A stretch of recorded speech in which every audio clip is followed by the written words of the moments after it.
계속 이제 성경 권별 주제 설교로 이제 신약을 해서 벌써 이제 로마서, 고린도서하고 이제 갈라디아서로 넘어가고 있습니다. 이 갈라디아인들은 사도 바울을 통해서 복음의 진리 가운데 가르침을 받은 후에 이제 거짓 사도들이 들어왔는데 그들에게 자리를 내어주고 있습니다.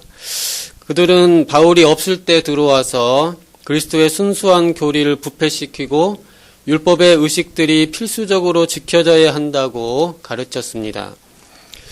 이것을 사도 바울은 매우 열심히 반박하고 있습니다. 즉 바울은 그것을 인정하는 것은 그리스도를 통하여 얻은 사람의 구원을 저버리는 것이며 따라서 복음의 빛이 가리워지고 양심이 무거운 짐을 지며 증거들이 혼돈에 빠지며 사람의 의가 세워진다고 논증하고 있습니다. 그리고 거짓 교사들이 마치 그들의 중요한 사도들로부터 파송되었고 바울은 아무런 인어도 없이 자유로 말한 것처럼 꾸며댔기 때문에 바울은 그가 하나님에 의해서 임명된 사도이며 동시에 다른 사도들보다 열등하지 않다고 논증하고 있습니다. 이것을 이제 입증한 후에 바울은 나아가서 그의 서신에 본론으로 들어가고 있습니다.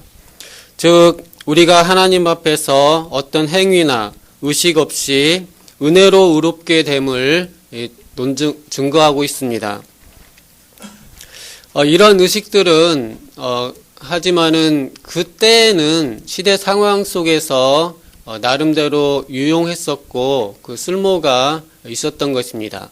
하지만 이제 지금은 그러한 것들의 참된 실체이시고 또 완성하신 그리스도가 오셨기 때문에 그것들은 무익한 상징들일 뿐만 아니라 유해한 것이 되었습니다. 그러므로 이제는 사람들이 그리스도께서 그의 피로 사신 자유를 영접해야 하며 그들의 양심을 사람의 유전의 유치함, 초등으로 다시 올가미를 씌워서는 안 된다고 말하고 있습니다. 마지막으로 바울은 이 자유가 결국 어디에서 견고하게 서 있고 또 그것에 관련된 실천할 것들은 무엇인지를 가르치고 있습니다. 저는 이제 그리스도의 복음이라고 해서 오늘 말씀을 잡았고요.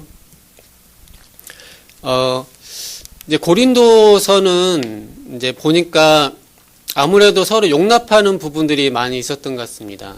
그래서 이제 아디아포라라고 해서 이제 디아포라면은 다른 것이죠. 또는 중요한 것이죠. 근데 아디아포라니까 다르지 않다, 중요하지 않다, 그런 것입니다. 이런 것들을 고린도에서는 아무래도 사랑으로 서로 용납하라는 부분들이 아무래도 많이 있었던 것 같습니다. 그래서 결혼하는 것도 사실은 아디아포라이고 또 남녀 간에 역사하는 것도 어느 정도는 아디아포라적인 면이 있고 또 그 사역자들의 보수의 문제, 그것도 어느 정도 아디아포라 문제가 되겠습니다. 또 먹고 마시는 거, 절기 이런 것들도 아디아포라가 되겠습니다. 그러니까 결혼해도 되고 안 해도 되는 거죠.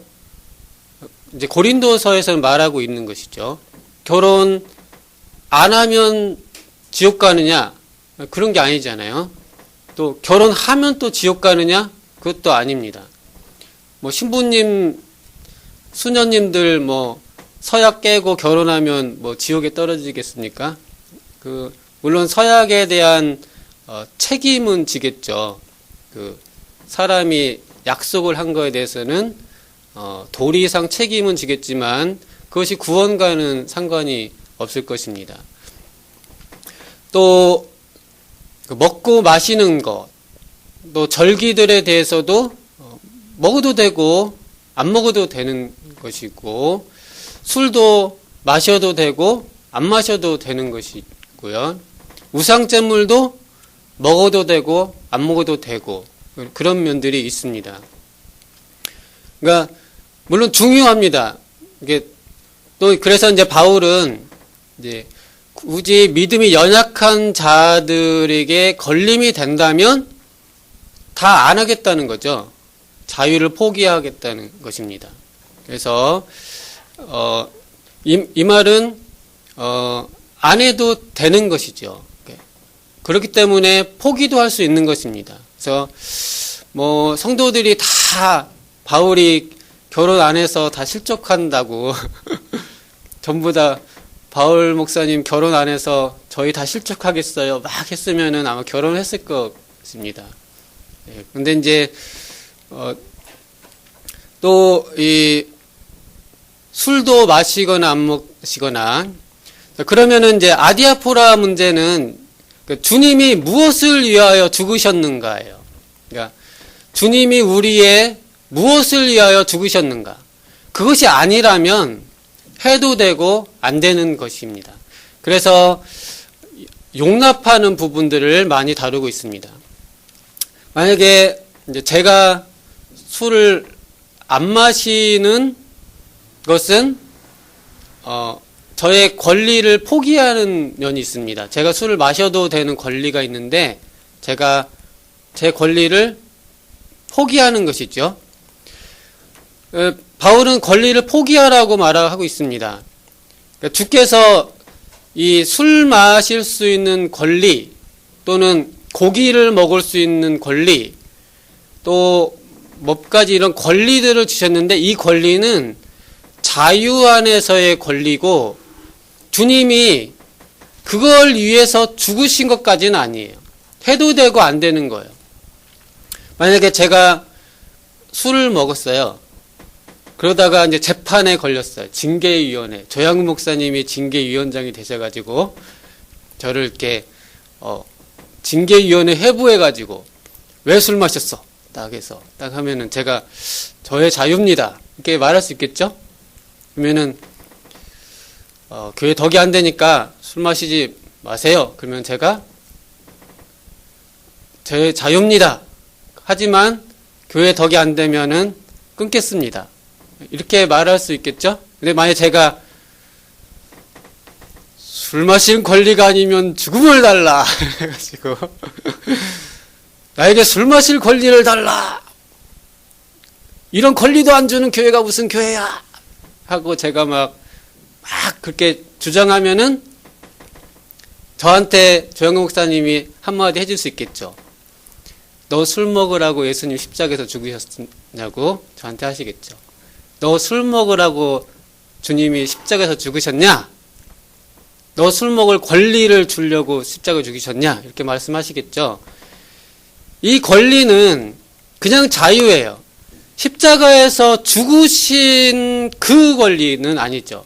우리를 의롭게 하시고 구원해 주시려고 십자가에서 죽으셨죠.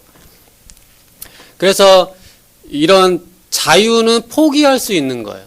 그래서 너 그 자유 누리라고 주님이 십자가에서 죽으셨느냐인 거죠. 이건 진정한 영적 자유를 누리라는 거지. 그러한 아디아포라에 속해 있는 자유 그걸 위해서 제가 술 마실 권리를 주장하기 위해서 교단을 탈퇴해서 교단을 새로 만들고 그렇게까지 할 거가 없잖아요. 그렇죠? 이거는 목숨 걸고 싸워야 될 것들이 아니죠. 그냥 자유를 좀 용납해 주세요. 이렇게 하고 교회 덕이 안 되면 제가 자유를 포기하겠습니다. 이렇게 말할 수 있는 부분이 아디아포라가 되겠습니다. 근데 이제 오늘은 이제 갈라디아서인데요. 갈라디아서는 이렇게 해도 되고 안 해도 되는 그런 문제보다는 이제 이거는 목숨을 걸어야 되는 부분. 그래서 갈라디아서 부분은 이제 좀 더 전투적 상황이고, 이거는 양보할 수 없는 부분, 그래서 좀 변증적인 부분이 많이 있겠습니다. 그러니까 갈라디아서에서 이제 거짓 복음이 등장하고 그리스도의 복음이 등장하는데, 이제 고린도서하고 사뭇 분위기가 달라지고 있습니다. 그래서 갈라디아서는 이제 이거는 진짜 목숨을 걸어야 되는 거예요.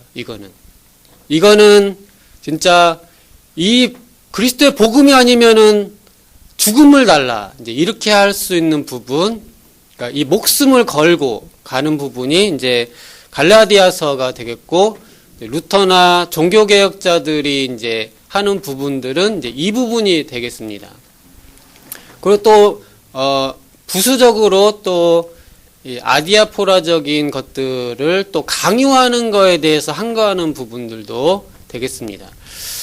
그러면 그리스도의 복음은 무엇이냐? 사실은 단순합니다. 이제 이신층이죠. 오직 은혜로 의롭게 된다는 것입니다. 오직 믿음으로 의롭게 된다.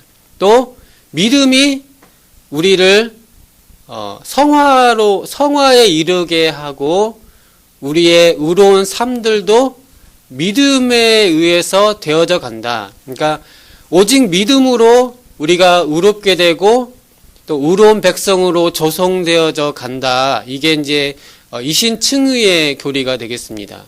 그래서 오직 믿음으로, 또 오직 은혜로, 또 오직 그리스도의 십자가 공로로, 또 지금도 살아서 역사하시는 그리스도께서 지금도 내 안에서 역사하셔서 이들이 일어난다. 즉 성부, 성자, 성령 삼위께서 지금도 우리 내면에 역사하셔서 선한 일을 시작하신 분이 하나님이시라는 것입니다. 그리고 선한 일을 이루시는 분도 하나님이시라는 겁니다. 그러니까 이 저희가 의로운 삶, 선한 삶, 우리 인격의 변화, 행동들의 변화를 누가 하시느냐? 그것이 하나님이 주체가 되셔서 하신다는 것이, 믿음을 통해서 하신다는 것이 이게 이신층위의 교리가 되겠습니다. 그렇지 않고 믿음만 갖고 안 돼, 이렇게 말하는 사람들이 이제 믿음만 가지고 안 돼, 또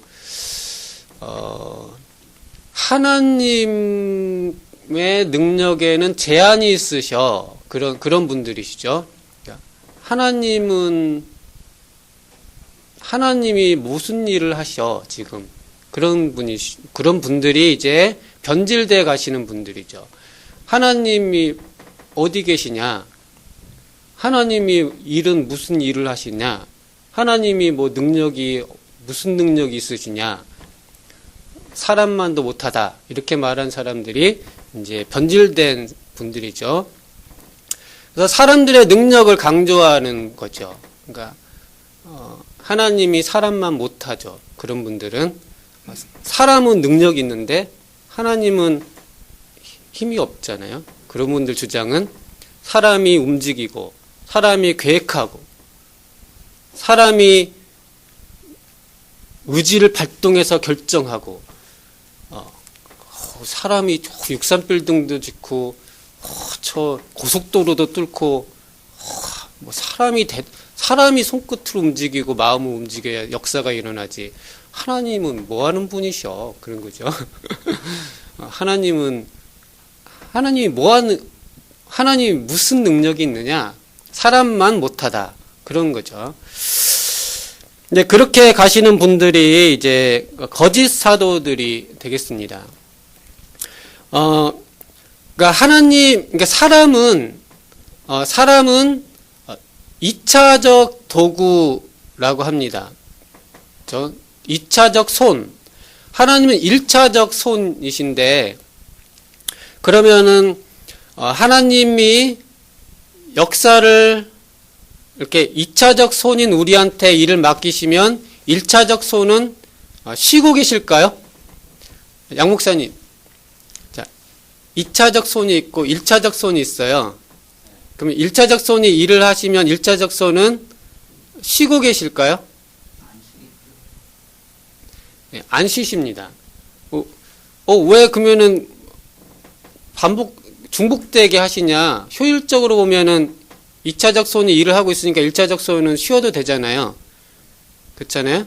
근데 왜 2차적 손이 일하는데 1차적 손도 같이 일합니까? 왜 뭐 불필요하게 두 사람이나 거들까요? 이거에 대해서는 사실 2차적 손은 말 그대로 2차적 손이에요. 그러니까 스스로 움직일 힘이 없는 겁니다. 2차적 손은 도구예요. 그러니까 제가 자동차면은 저 혼자 달리는 게 아니에요. 그러니까 운전자가 있어야 되고 기름을 계속 넣어줘야 되는 거지. 2차적 손은 스스로 움직이는 그러니까 스스로 존재하고 스스로 행동하는 게 아니고 1차적 손의 의존적 존재인 거죠. 그렇기 때문에 하나님이 계속 뒤에서 서포트를 계속 해주시는 거예요. 그렇지 않으면은 이 도구들이라는 것은 가다가 쓰는 거거든요. 그렇기 때문에 1차적 손이 계속 움직이시는 거예요. 그러니까 사람하고 달라요.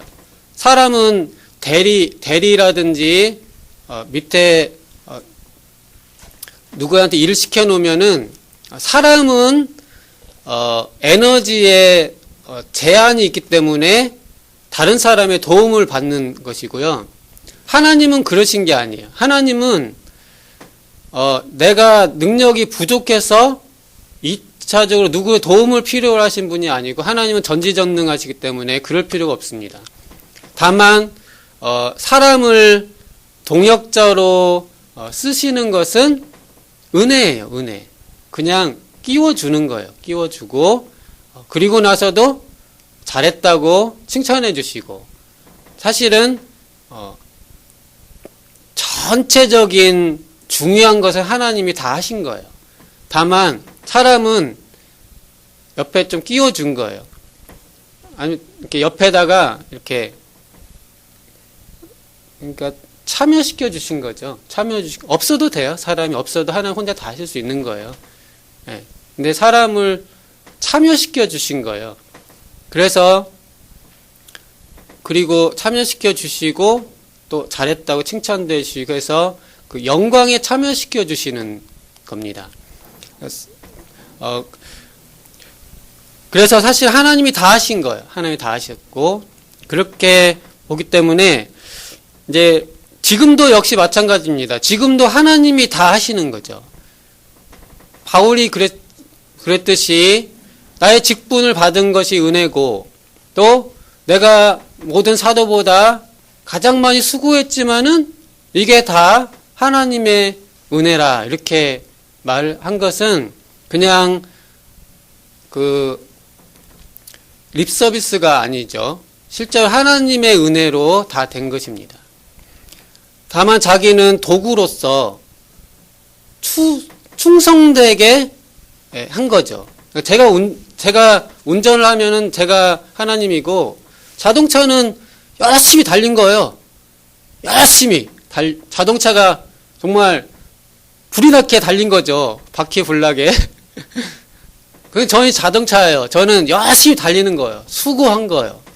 이게 다 하나님의 은혜시죠. 그리고 저를 또 착하고 충성되다고 칭찬도 해주시고 상급도 주시고 그 영광에 참여시켜 주신 것입니다. 그래서 이 모든 것이 하나님에 의해서 이루어진다. 이게 이제 그리스도의 복음이 되겠습니다. 또 다르게 말하면 그리스도가 또 다 하시는 겁니다. 그리스도가 다 하시는 거고 그리스도가 그러니까 이제 중세 시대 때 이제 칼빈이 이제 계속 말하는 것은 그리스도가 돌아가셨습니까? 이렇게 반박을 많이 합니다. 그리스도가 돌아가셨습니까? 그리스도의 공로가 그때 끝났습니까? 그렇게 말했죠. 지금은 그게 효력이 떨어졌나요? 이렇게 말하는 거죠.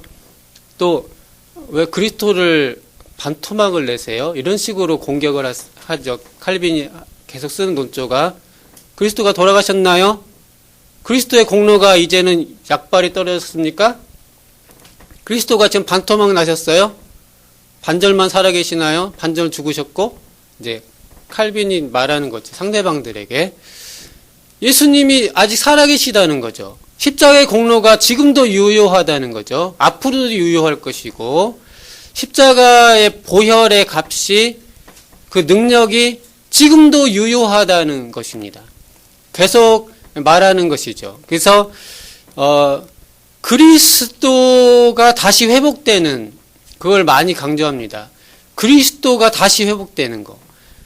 그리스도의 복음이 2000년 그 전에 그때 뭐 역사가 일어났고 지금은 이제 사람들이 그 유언을 받들어서 뭐 열심히 행동하는 게 아니고 지금도 그리스도가 역사하신다는 거예요.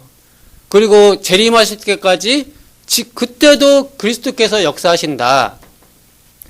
그 역사를 100% 그렇게 하신다는 겁니다. 그래서 그리스도의 복음이다. 이 말씀은 한편으로는 그리스도를 다시 살리시는 역사, 이런 게 있겠습니다.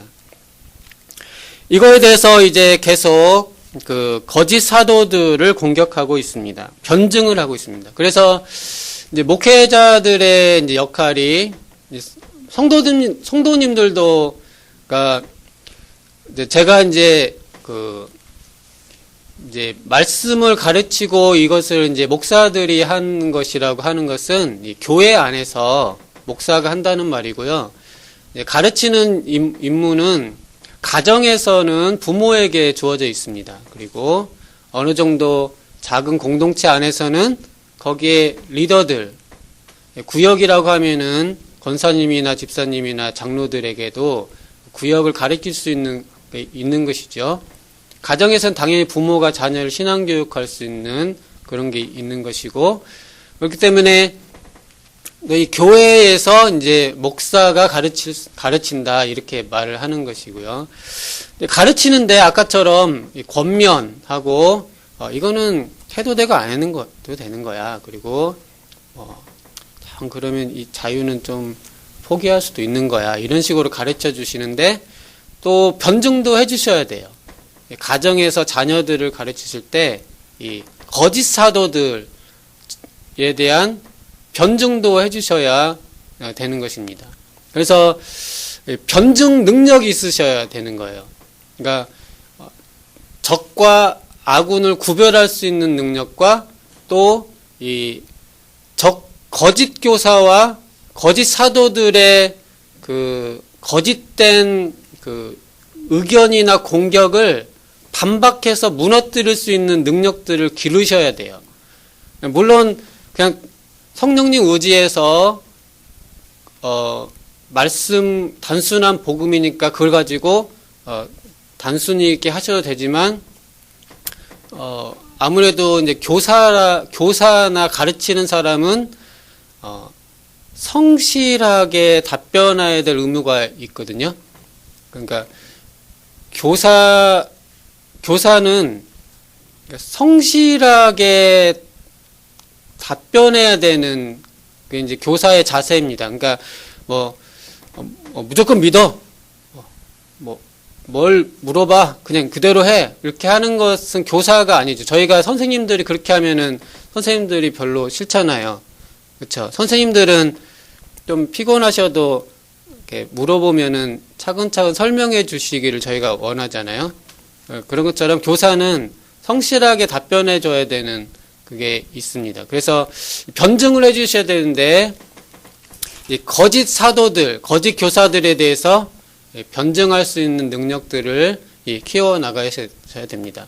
그래서 이제 목요일 날 어린이 청소년 신앙교육 교사 양성반을 이제 하는 이유는 특히 가정에서 부모들 대상으로 또 구역이나 이런 데서 또 어느 정도 리더 역할을 하실 수 있는 분들, 또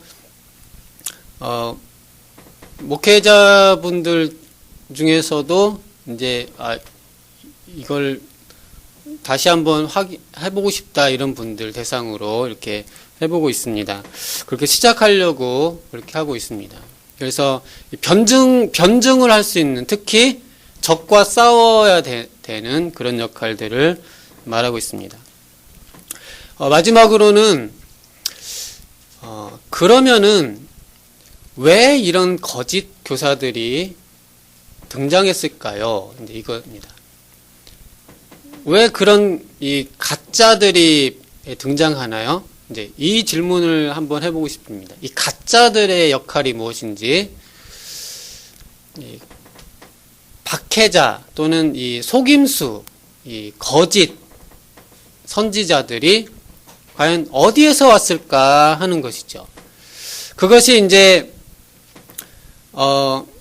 1차적으로는 이 사람들이 죄악된 것이고요. 근데 크게는 하나님의 섭리가 있습니다. 하나님이 이 거짓을 보내시는 면이 있어요. 그러면은 사모님은 왜 이런 거짓 선지자들이 왜 가짜들이 있는 건가요? 단순하게 답변해 보시면요. 가짜가 왜 있는 건가요?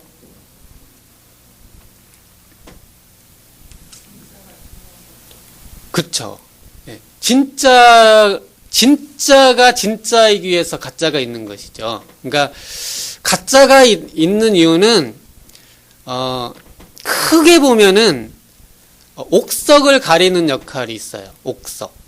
그러니까 하나님이 가짜를 용납하시는 이유는 이 교회 안에 진짜와 가짜, 옥석을 가려주는 역할도 하는 것입니다. 옥석을.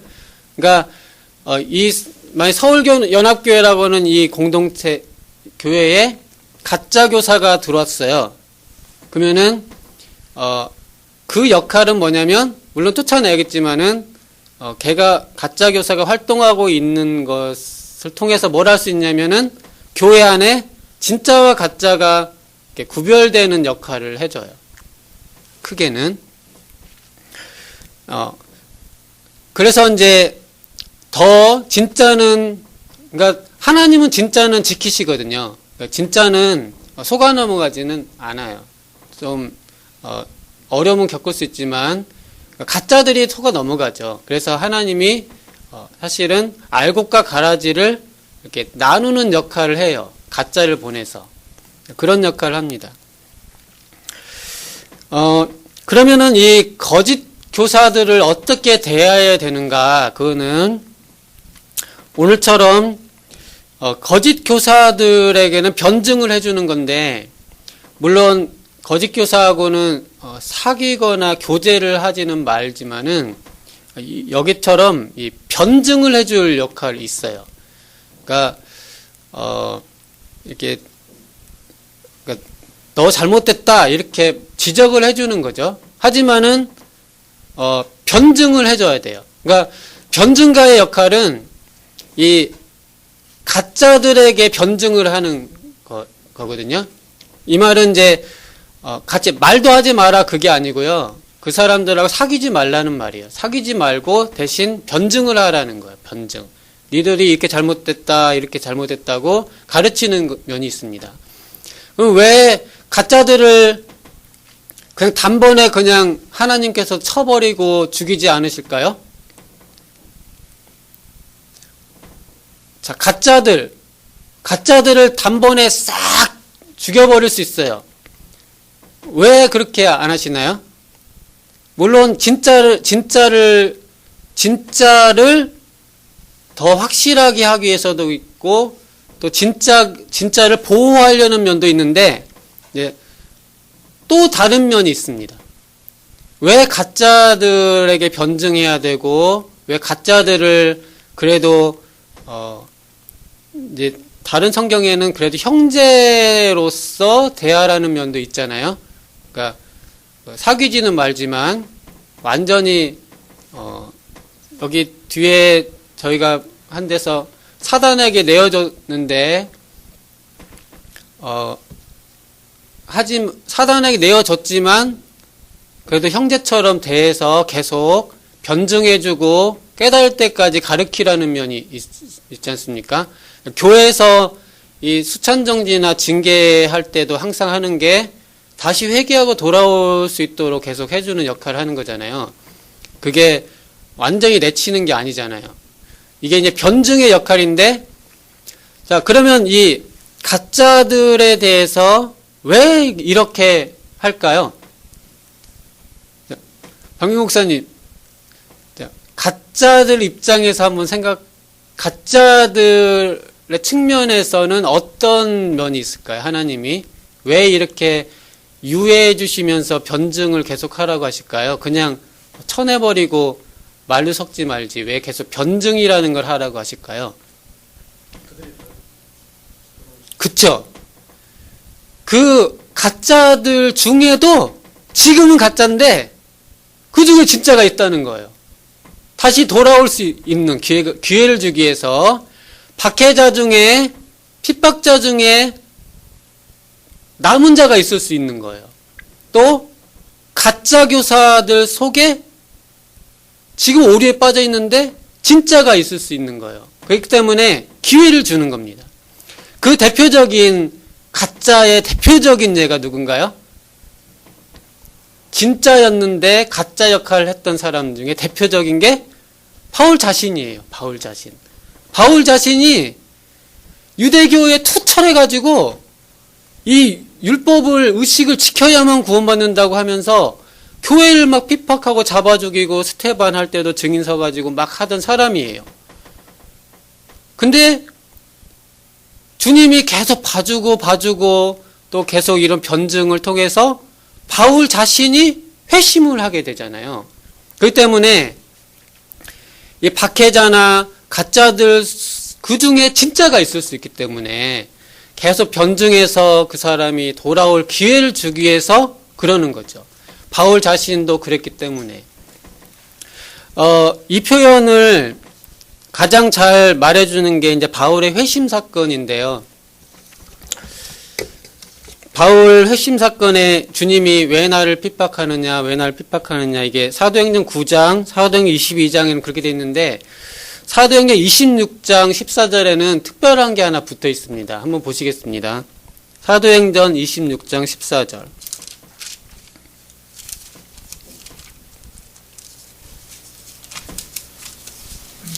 사도행전 26장 14절. 26장 14절 한 목소리 읽어보시겠습니다. 제 234쪽 정도 되겠습니다. 시작. 우리가 다 땅에 엎드림에 내가 소리를 들으니 히브리 말로 이르되 사오라 사오라 내가 어찌하여 나를 박해하느냐 가시채를 뒷발질하기가 내게 고생이니라. 이렇게 했습니다. 여기 이제 나를 박해하느냐는 다 똑같아요. 근데 이 가시채를 뒷발질하기가 내게 고생이니라. 이거 혹시 들어보셨어요? 이게 무슨 의미인지? 주님이 이렇게 말씀하신 겁니다. 왜 나를 박해하느냐? 이렇게 하면서 네가 지금 가시가 달린 거를 네가 발질하고 있다는 거예요. 지금 바울이 지금 박해하고 있는데 사실은 에이 하면서 막 이런 데 발질하고 있는 거예요. 그러다 보니까 사도 바울 발이 어떻게 되겠습니까? 아프죠. 예수님이 그러신 거예요. 사울아, 네가 왜 날 박해하느냐 그러면서 네 발 아프겠다 그렇게 하시는 거예요. 네 발 아프겠다. 너 발이 얼마나 아프냐 그렇게 말씀하시는 거예요. 그러니까 주님이 너 왜 나 박해해? 나 아프 죽겠어. 그렇게 한 게 아니고 너 왜 날 박해하느냐? 나를 발길질하는 네 발은 얼마나 아프겠니?